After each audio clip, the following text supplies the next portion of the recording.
Assalamualaikum warahmatullahi wabarakatuh. Waalaikumsalam warahmatullahi wabarakatuh. Bismillahirrahmanirrahim. Alhamdulillah. Alhamdulillahilladzi arsalahu bil huda wa dinil haqq liyudhhirahu 'ala ad-dini kullihi wa kafa billahi shahida. Ashhadu an la ilaha illallah wahdahu la syarika lah wa ashhadu anna Muhammadan abduhu wa rasuluh la nabiyya ba'da. Amma ba'du.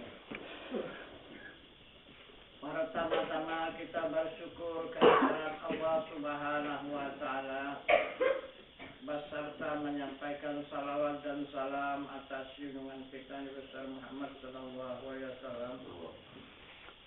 Dengan rahmat Allah beserta nikmatnya hingga pada saat malam hari yang berbahagia ini kita kembali dipertemukan Allah untuk meningkatkan ilmu dan iman kita kepada Allah Subhanahu wa taala.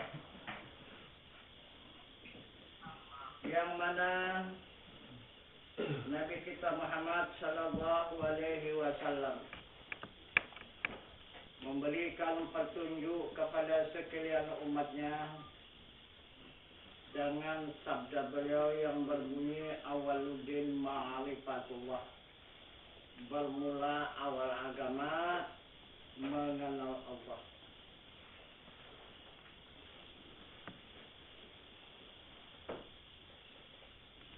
Jalan mengenal kepada Allah Subhanahu wa taala itu adalah mengenal diri. Itu jalannya. Jalan mengenal Allah itu adalah mengenal diri. Apabila tidak kenal kita kepada diri, maka tidak akan kenal kepada Allah. Kenal kepada diri, otomatis kenal kepada Allah. Yang mana diri itu yang sebenarnya, yang dimaksud dengan diri kita. Yang pertama, Rasulullah mengatakan diri tara diri. Itu yang pertama. Yang kedua, diri tazali. Yang ketiga, diri terberi. Keempat, diri sebenar diri. Inilah empat yang dikatakan diri manusia itu.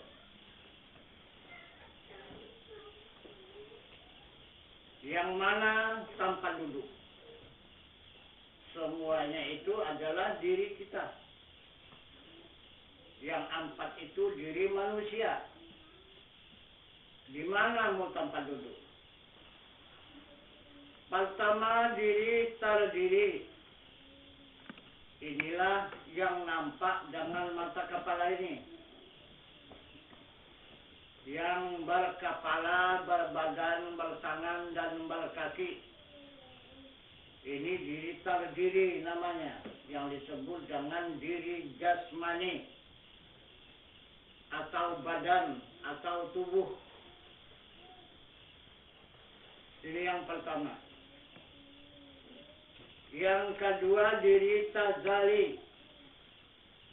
Diri tazali itu hati. Itu diri tazali. Yang ketiga, diri terperi. Yang dikatakan diri terperi itu yang dikatakan nyawa atau jiwa kita.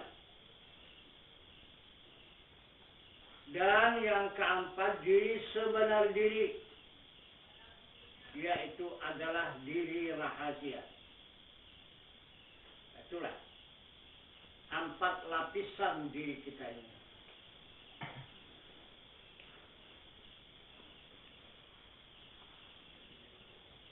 Kita ulang kembali. Pertama, diri terdiri. Ini inilah diri manusia yang mempunyai peraturan, syarat, rukun, sah, batal, halal, haram, makruh, dan mubah, adat, dan beradab. Ini pakaiannya, jasmani. Itulah diri sendiri. Ini yang paling banyak peraturan. Yang kedua diri tazali, yaitu hati.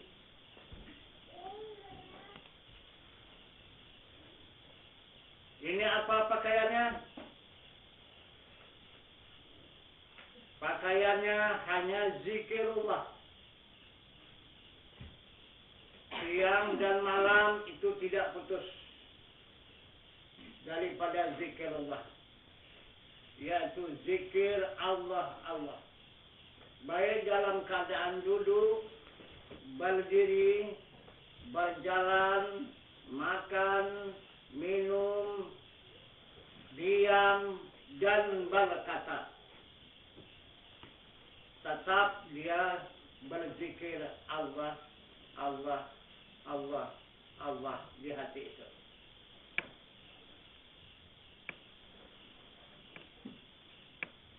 Kemudian dari dialah kita menerima senang dan susah, dan kemudian dari dialah kita menerima hawa panas dan dingin. Itu dari diri tazali. Jadi Allah Subhanahu wa ta'ala hanya sampai kepada diri tazali, itulah dia memandang dan melihat. Kalau diri tadi tidak. Bagaimanapun keadaannya, Allah tidak melihat. Allah itu tidak menilik. Yang ditilik itu adalah diri tazali. Kalau sampai di sana tazalinya wujudnya Allah.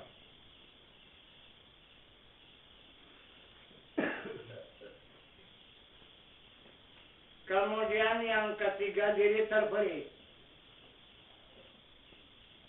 Apa pekerjaannya diri terperi? Memberikan kekuatan pada tulang.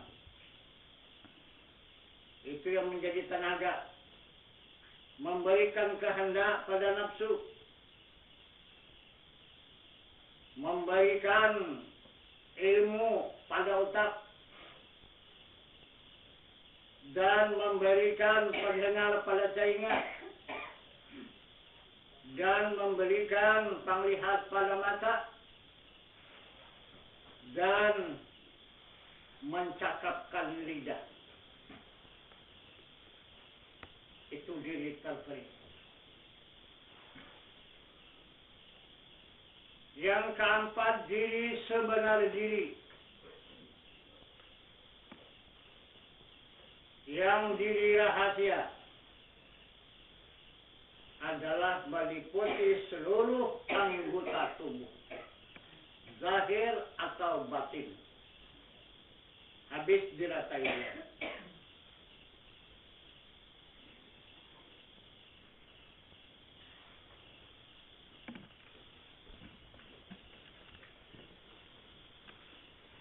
Jadi kalau di ilmu diri terdiri ini adalah ilmu syariat.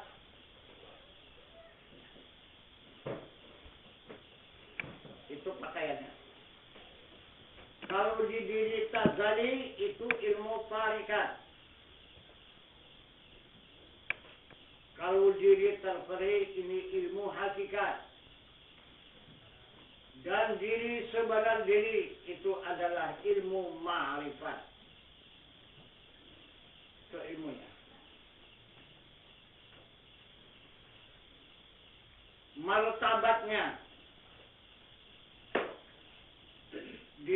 terdiri ini manusia.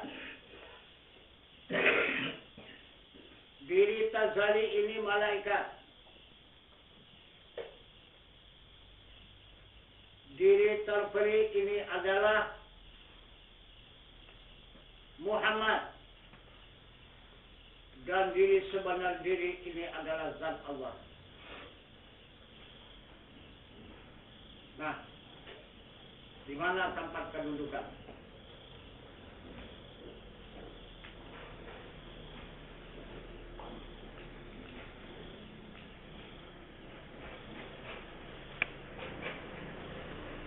Apabila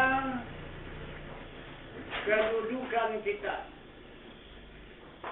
batas yang kita ketahui ilmu hanya ilmu diri terdiri. Itulah ilmunya ilmu syariat. Inilah dirinya diri manusia. Kalau nanti kembali kepada Allah, ini menjadi batu makanan api neraka, menjadi kayu untuk makanan api neraka.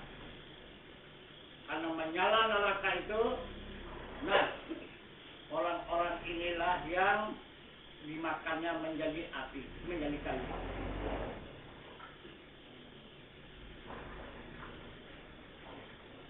Ini yang sudah ditentukan oleh Allah Subhanahu wa Ta'ala. Yang kedua, orang yang berkedudukan di diri tazali bukan tidak dia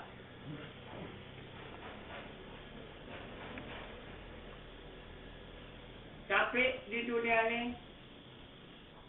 bukan enteng tugas di dunia ini, siang dan malam tidak lalai daripada berzikir. Tapi kalau hanya batas itu ilmunya yang diamalkannya, hanya batas itulah pengenalannya. Jika nanti menghadap kepada zat Allah Subhanahu wa Ta'ala, akan menjadi batu makanan api neraka.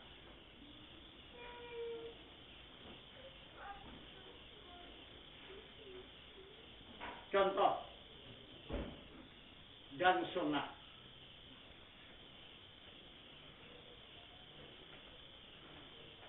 Allah mengatakan kepada hambanya, laqad kana lakum fi rasulillahi uswatun hasanah. Telah ada atas diri Rasul suri tauladan yang baik bagi kamu. Yang mana dia contoh tauladannya? Yang ditunjukkan oleh Rasulullah, yaitu Rasul yang bernama Nabi Musa alaihi salam, menghadap kepada zat Allah Subhanahu wa Ta'ala, berada di Bukit Tur Sina. Habis semua jadi abu, dan batu-batu Bukit Tur Sina itu jadi arang, sampai buktinya sampai sekarang. Kan ada batu celak mata yang dari Mekah. Nah, itu dari batu itu. Dari batu Bukit Tur Sina dibikin celak mata. Nah, itu. Semua gunung itu jadi arang semua. Itulah hasil pertemuan Nabi Musa dengan Tuhannya, dengan zat Tuhannya. Itu. Karena dia mempergunakan diri terdiri, diri jasmani yang nyata, maka itulah kenyataannya jadi abu.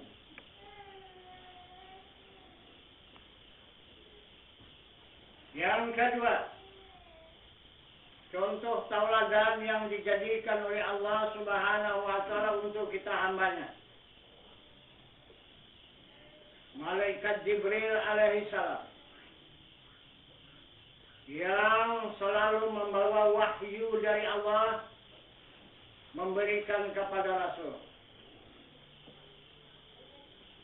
Baru Rasul menyampaikan kepada umat.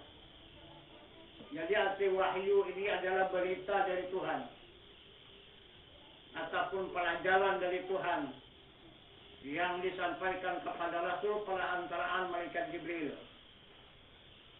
Dan malaikat Jibril diamanahkan Allah bisa membedah dada Nabi kita Muhammad SAW, membersihkan penyakit hatinya, dan mengisi dengan 3 buah bajana, serta mencat dengan khataman nubuat. Kemudian baru menyediakan kendaraan bulat Isra berjalan dari Mekah sampai ke Baitul Muqaddis. Kemudian menyediakan tangga naik ke langit dengan 7 lapis langit dan 7 lapis tangga. Sampai di Sidratul Muntaha, perbatasan langit dengan alam nur, dia juga terbakar. Malaikat Jibril tidak bisa juga menghadap kepada zat Allah Subhanahu wa Ta'ala. Ini contoh tauladan kepada kita seluruh hamba Allah. Allah sudah tunjukkan, kalian mau ke neraka apakah mau ke surga. Kalau mau ke neraka, itulah contoh, itulah ikuti. Ikut Nabi Musa, ikut sama malaikat. Jadi ilmunya, kamu tuntutlah ilmu syariat, kamu tuntutlah ilmu tarikat. Habis sampai batas itu saja. Nah, jadi itulah nasibmu. Itulah tempatmu. Itulah kediamanmu yang kekal. Adalah neraka. Terbakar jadi abu. Walaupun apa yang kita kerjakan di muka bumi ini. Contoh seperti Tuan Syekh bersisa 200 tahun melakukan amal ibadah. Tidak memperdulikan pekerjaan dunia ini.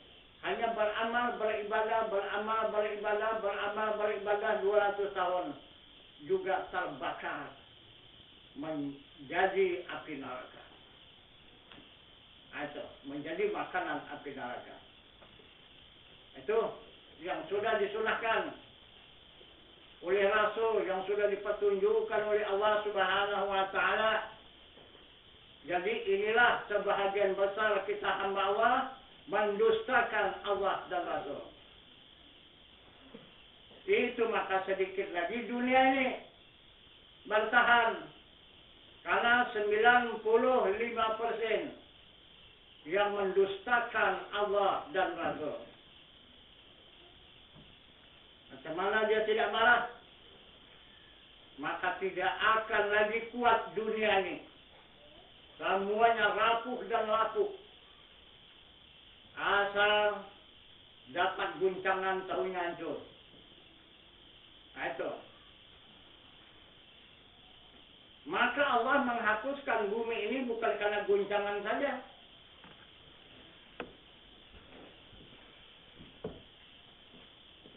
Yang kedua, dia tenggelamkannya dengan air. Yang kedua, dihembusnya dengan angin yang kuat.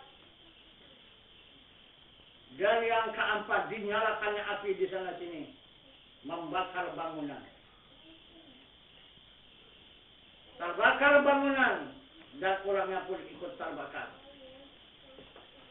Itu jika Allah menghendaki kepada hamba-hambanya yang ingkar, kepada hamba-hambanya yang tidak mengakui kekuasaan Allah, tidak mengakui dunia ini milik Allah. Jadi sebahagian besar kita manusia, dunia ini milik manusia. Sesuka hati kita berbuat di muka bumi ini. Tapi lihat nanti contoh. Terus menerus di depan kita. Allah memberikan contoh tauladan, tidak akan ada manusia yang berkuasa. Coba contohnya, adakah seseorang manusia yang hebat di muka bumi ini yang bisa menentang kekuatan bumi? Tidak ada. Adakah manusia di mana saja dia berada, walaupun mau fakat dia dengan jin dan setan untuk menahan air supaya tidak banjir?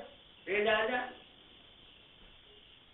Dan mana manusianya di muka bumi ini yang bisa menyetup angin supaya tidak meruntuhkan bangunan-bangunan? Tidak ada.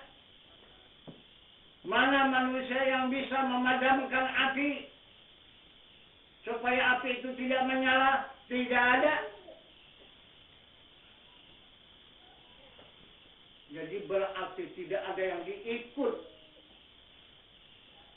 manusia yang ada di muka bumi ini.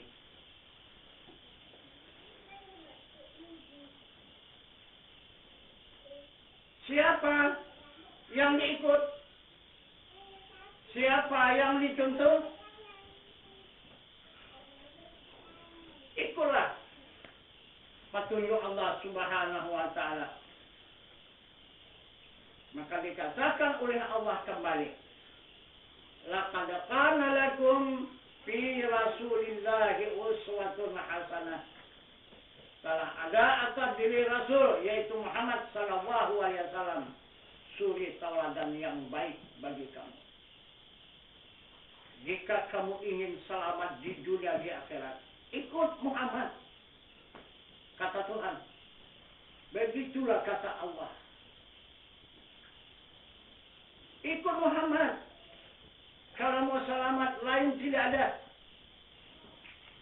Karena Muhammad disuruh oleh Allah Subhanahu wa Ta'ala masuk ke dalam neraka semasa dia melakukan Isra dan Mi'raj. Padam api neraka itu. Tidak ada yang menyala api neraka 7 lapis neraka itu. Ini sudah contoh, sudah dipetunjukkan Allah. Kenapa kita hamba Allah ini cukup melengker, cukup membantah Allah? Kenapa? Maka tidak mau percaya kepada Allah yang ditunjukkannya sebagai contoh tauladan. Dan dialah yang bisa masuk memeriksa surga 8 lapis surga. Yang menjumpai jangan penduduk surga itu. Berapa bangsa yang menunggu surga itu? Ada 4 bangsa yang dijumpai oleh Nabi kita Muhammad SAW. Yang pertama bangsa Ainun Jariyah. Yang kedua bangsa Bidadari. Yang ketiga bangsa Rul Hisan. Yang ketiga bangsa Rul Widan. Itu yang dijumpai oleh Nabi kita Muhammad SAW. Sesudah dia menghadap ke hadrat zat Allah Subhanahu wa Ta'ala. Apa sebab yang 2 tadi? Maka semua akan musnah dihantam neraka. Karena tidak bisa menghadap kepada zat Allah. Hanya satu-satunya Muhammad yang bisa menghadap ke hadrat zat Allah Subhanahu wa Ta'ala. Tapi Muhammad bukan untuk pribadinya. Menghadap kepada zat, masuk ke surga, masuk ke neraka. Ini adalah dia memberikan dan menunjukkan contoh tauladan kepada umat. Siapa yang benar-benar ikut Muhammad seperti dia. Nah itu. Tidak akan terbakar ke neraka, tidak akan ada yang mencegah ke dalam surga, dan kemudian bisa menghadap ke hadrat zat Allah Subhanahu wa Ta'ala. Itu contoh tauladan. Kemudian kita tidak sadar yang kita kerjakan di dunia ini. Pertama kita lahir ke dunia. Jika kita laki-laki diazankan. Jika kita perempuan ditamatkan. Siapa ini? Ikut Muhammad.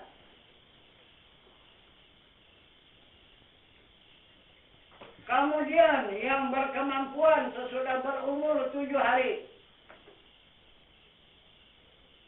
Maka ditebus kesucian kita itu dengan akikah. Pekerjaan siapa ini? Pekerjaan Muhammad Rasulullah.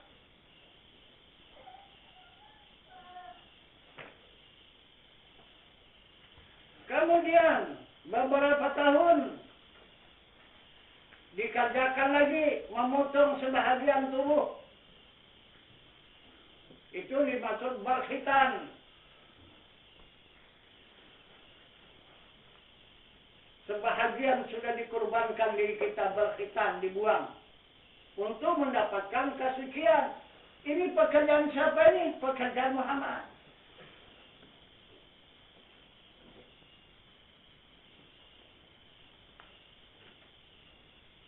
Kemudian akhir balik.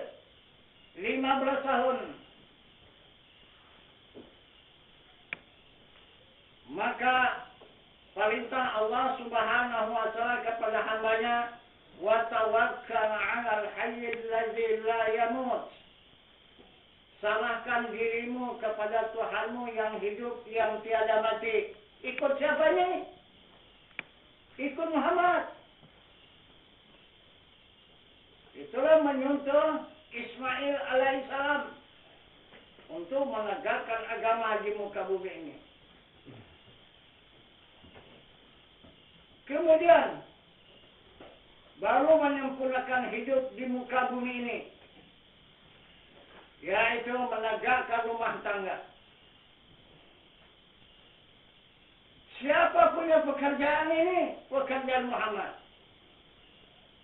Karena Muhammad mengatakan an-nikahu sunnati faman lam ya'mal bi sunnati falaysa minni. Pernikahan itu pekerjaanku, siapa-siapa yang tidak melakukan bukan dari golonganku.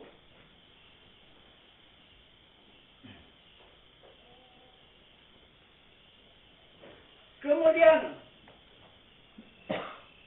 Allah Subhanahu wa taala memerintahkan lagi yang disampaikan oleh Rasulullah talibul ilmi fardhatun ala kulli muslimin wal muslimat. Maksudnya bermula menuntut ilmu fardu ain atas muslim laki-laki dan muslim perempuan yang akhir balik. Siapa punya pekerjaan? Muhammad. Jika sudah dituntut ilmu fardu ain ini, yang mana ilmu fardu ain, ilmu usuluddin, ilmu fikih dan ilmu tasawuf. Jika sudah benar ini dituntut, yang 3 ilmu ini baru melakukan ibadah.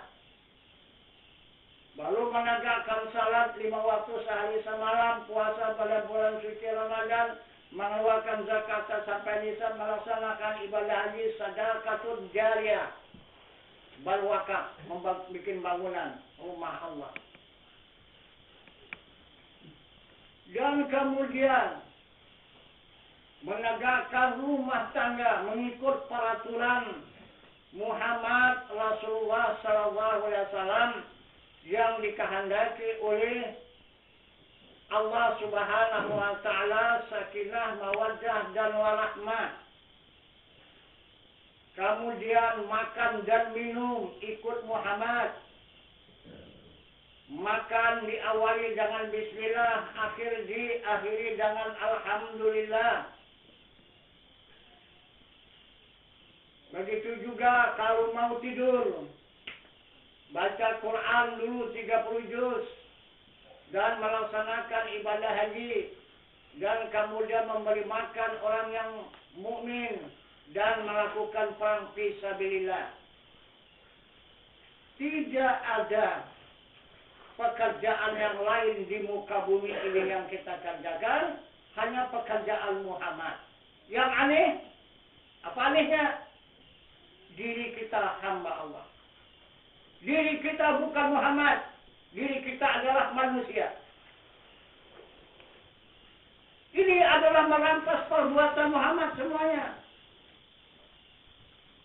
Tidak akan ada yang diterima Allah pekerjaan itu. Orang harta rampasan semuanya.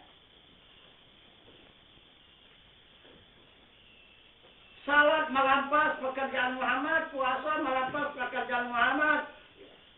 Zakat merampas pekerjaan Muhammad. Haji, sedekah, jariah itu merampas pekerjaan Muhammad. Sedangkan kita manusia. Seumur hidup kita kerjakan tidak akan diterima oleh Allah. Itu yang sudah dipastikan oleh Allah. Jadi supaya kita bisa melakukan salat diterima Allah, puasa diterima Allah, zakat diterima Allah, haji diterima Allah, dan sedekah jariah diterima Allah. Bagaimana? Jadikanlah diri itu menjadi Muhammad. Apabila tidak bisa menjadi Muhammad, semua amal ibadah tidak ada yang diterima oleh Allah. Karena itu rampasan, perampukan. Nah, itu. Cobalah orang tua kita yang sangat menyayangi kita, kemudian kita persembahkanlah harta rampukan kepada orang tua, diterima apa enggak? Jadi begitulah Allah Subhanahu wa Ta'ala. Nah, itu. Jadi itulah yang lulus, yang terhindar dari api neraka. Hanya orang-orang yang bisa menjadikan dirinya menjadi Muhammad. Nah itu, barulah milik dia pekerjaan itu. Yang diberikan oleh Allah Subhanahu wa Ta'ala. Salat menjadi tiang agama, puasa menjadi pintu agama, zakat menjadi perhiasan agama, ibadah haji menjadi kesempurnaan agama.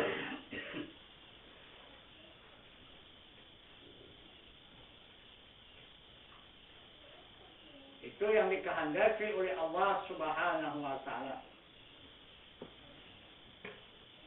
Dan bagaimana cara menjadikan diri menjadi Muhammad? Nah, itulah yang akan kita tuntut seterusnya. Jadi kalau kita tidak menjadi diri Muhammad, tidak akan kenal kepada Allah. Karena tidak ada yang bisa mengenal Allah, hanya Muhammad. Sesuai dengan sabdanya mengatakan, Ana minallah wal mu'minin minni. Aku yang dari Allah, kata Muhammad, sekian orang yang beriman dari aku. Nah itu, kita hanya kepada Muhammad. Nah itu, kepada Allah, itu adalah Muhammad. Sesuai pula dengan pengakuan Allah. Adamu ya Muhammad keranaku. Sekalian alam itu keranamu. Nah, itu. Jadi Allah Subhanahu wa Ta'ala mengatakan kepada Muhammad, dia tidak bertanggung jawab soal alam. Apakah manusia, apakah binatang, tumbuh-tumbuhan, bumi, dan sebagainya, itu adalah Muhammad. Tidak tanggung jawab Allah Subhanahu wa Ta'ala. Siapa yang mengajukan nasib kepada Allah tidak akan diterima Allah. Nah itu maka Allah mengatakan di dalam Al-Quran yang berbunyi, Innallaha yaghfiru ma biqaumin hatta wa yughayyiru ma bi anfusihim. Allah tidak akan memperubah seseorang nasib kaum kalau tidak kaum itu sendiri memperubah nasibnya.